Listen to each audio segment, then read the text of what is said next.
Uno de los más grandes astrónomos matemáticos contemporáneos declaró: un viento impetuoso que soplara sobre las carcasas de aviones tendría más probabilidad de componer un Boeing 747 nuevo, partiendo de esas piezas, que generar vida juntando acaso los elementos que la componen. La teoría de la evolución es la más aceptada y conocida en el mundo. Los científicos indican esta teoría como la perspectiva más certera para explicar el origen del hombre. Fue Charles Darwin su autor, pero ni siquiera ésta ha podido explicar los saltos evolutivos de la transición simio-hombre y el corto periodo en el cual sucedieron. Vamos a darle espacio a una teoría la cual ha ido tomando fuerza y es la que plantea un tercero, un o unos hacedores. No te hablaré sobre la creación, como la han planteado los teólogos, sino de la construcción de la especie humana por parte de una o más civilizaciones con un alto grado de conocimientos en biogenética, la cual Mauro Biglino ha planteado en numerosos libros con correspondencias y estudios multidisciplinares. Las bases biológicas del género humano son las mismas de todos los organismos vivientes sobre este planeta, pero por algún motivo, nuestra historia tomó un curso diferente. Nosotros somos conscientes de existir, tenemos imaginación, capacidad de abstracción y expresamos nuestras emociones de un modo muy refinado y sobre todo nos hacemos muchas preguntas acerca de nuestra propia existencia. Vamos a conocer esta hipótesis que es bien interesante y que además ha sido construida a partir de los vacíos que la ciencia no ha podido cubrir, a partir también de la misma historia, los libros antiguos y de la observación científica.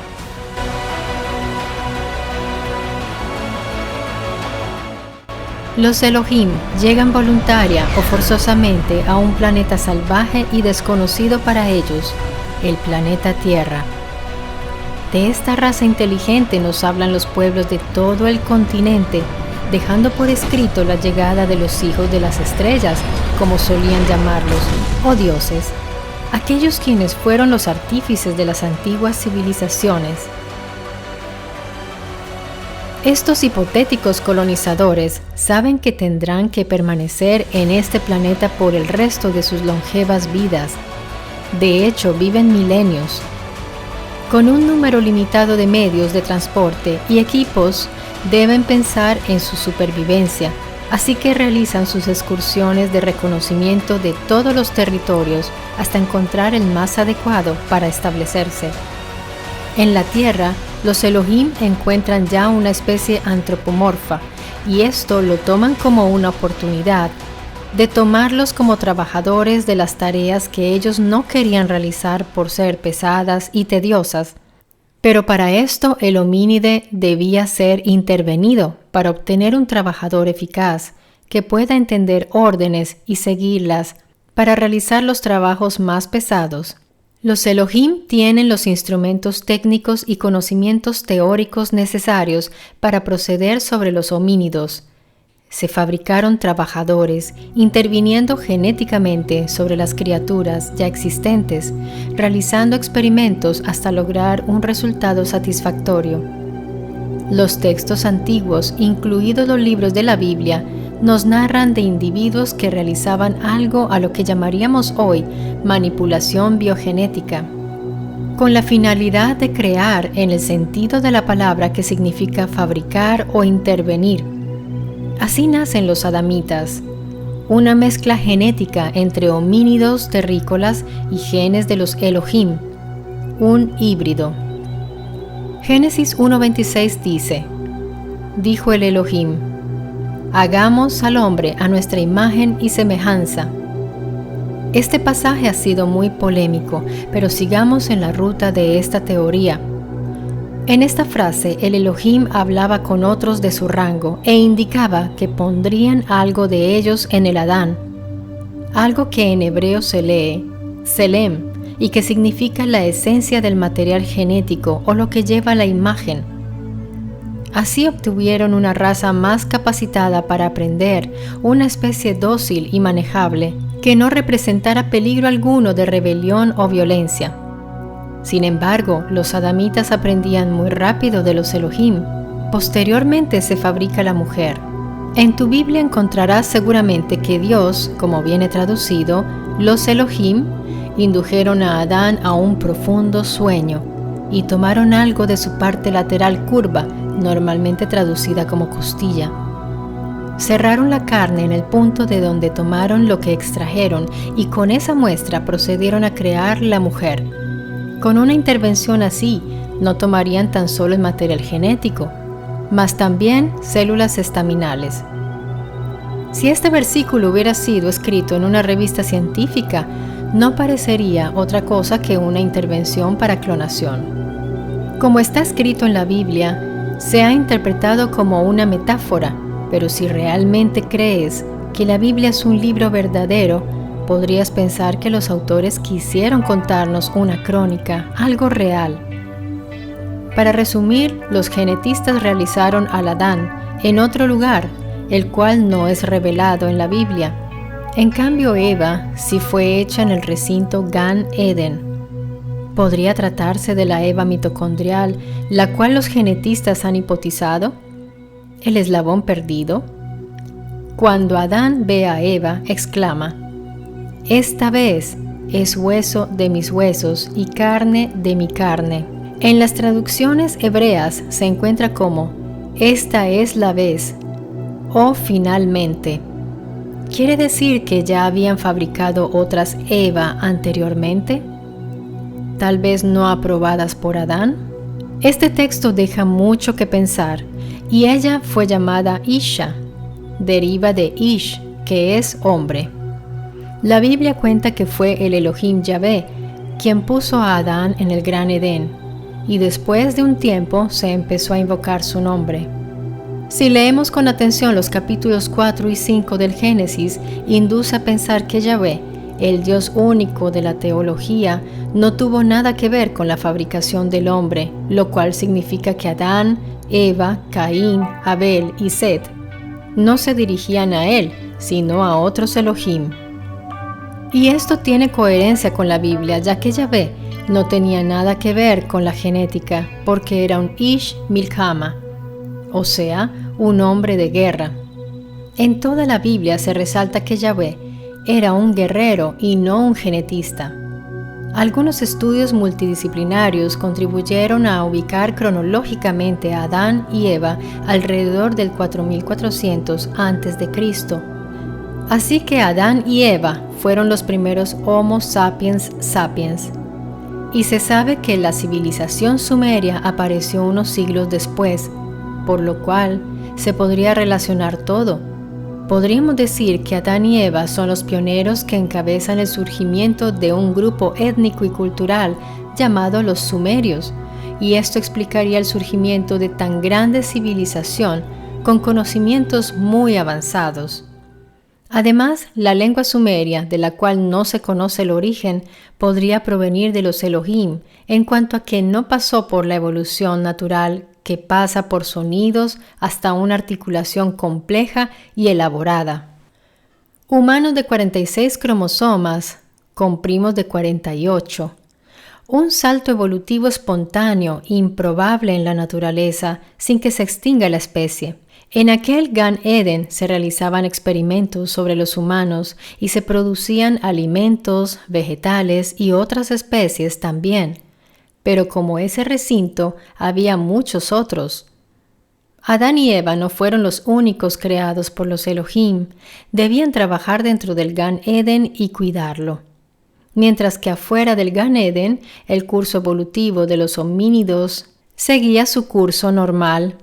En el Gan Eden, a ciertos individuos seleccionados como privilegiados colaboradores se les transmitió mayor conocimiento, el cual se iría aumentando según las necesidades, tal como luego sería escrito en el Pentateuco, un largo listado de reglas alimentarias, salubres, sociales, familiares y religiosas. Pero algo dentro del Gan Eden salió mal. Se habla de una serpiente, la más astuta dentro de los animales. Nahash, el adversario de Yahweh, la serpiente universal, la cual tiene el significado de aquel que sabe descifrar las cosas y descubre. En las tablas sumerias, cada grupo de Anunnaki se dedicaba a estudios particulares y la serpiente representaba a aquellos Anunnaki que tenían conocimiento profundo. Las que tenían 2 ojos tenían el conocimiento de ciencias biomédicas y las que tenían 1 se dedicaban a la astronomía. En el libro hebreo Zohar está escrito: cuando la serpiente se unió a Eva y la ensució, ella generó a Caín. No sabemos si eso fue una relación forzosa o consciente entre la serpiente y Eva, pero esta llamada serpiente muy seguramente era uno de los Elohim adversarios de Yahvé, y no debía cruzarse directamente con una hembra humana.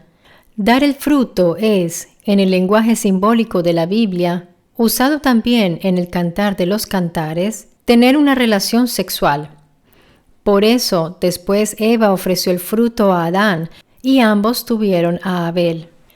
Así que Caín era un híbrido de humano Elohim y Abel era un humano puro. Yahvé aprobaba a Abel porque era de la línea directa de un Adán y una Eva. Adán y Eva son los originarios de una raza rica de patrimonio genético humano y Elohim. No son los padres de toda la humanidad. Ellos debían permanecer en el Gan Eden y seguir aprendiendo. Pero por este impasse Caín fue expulsado y no castigado severamente.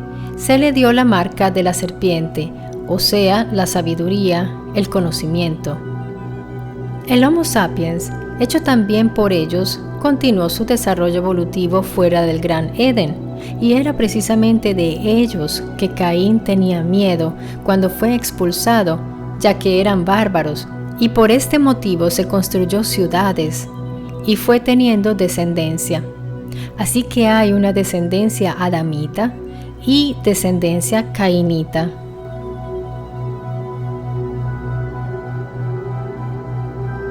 Próximamente te hablaré en un video acerca de la enemistad entre esas descendencias. Hay que aclarar que en el texto bíblico no se habla de un pecado original. El Elohim les dice a Adán y Eva que de ahora en adelante vivirán bajo las consecuencias de su elección. No es un castigo. Ellos fueron expulsados porque adquirieron un conocimiento que los hacía peligrosos. No podían permanecer en el Gan Eden, ya que allí estaba lo que indican como el árbol de la vida. Podría ser lo que permitía la longevidad, así que los alejaron de esa fuente, por llamarlo de alguna manera. Los humanos tendrían que conseguirse el alimento por ellos mismos. Tendrían que trabajar una tierra que era menos fértil que la del Gan Eden. La mujer tendría los hijos por parto natural, sin ningún tipo de asistencia. Se reproducirían de modo natural. No tendrían ninguna asistencia médica. Así que su vida sería mucho más difícil, pero fue la elección que ellos tomaron, la independencia. Desafortunadamente no puedo abarcar todas las correspondencias y fuentes de información en este video. Sería muy extenso, pero te prometo que poco a poco iré trayendo más información que amplíe estos conceptos tan interesantes y reveladores. Te quedarán muchas preguntas y seguramente querrás seguir ahondando. La llave que abre las puertas del conocimiento de nuestros orígenes y del cómo fuimos hechos humanos está en nosotros mismos. En todo cuanto nos rodea, basta ser muy buenos observadores de lo que está dentro y fuera de nosotros. Leer los libros que dejaron nuestros antepasados nos abrirá la comprensión a un pasado que muchos quieren ofuscar para no dejarte ver y poder ser libre. Hemos sido hechos para aprender, recibir órdenes, ser obedientes y creer. Pero también tenemos dentro de nosotros algo de nuestros creadores. ¿Eso es bueno o es malo? Ellos ejercieron el poder muchas veces con crueldad.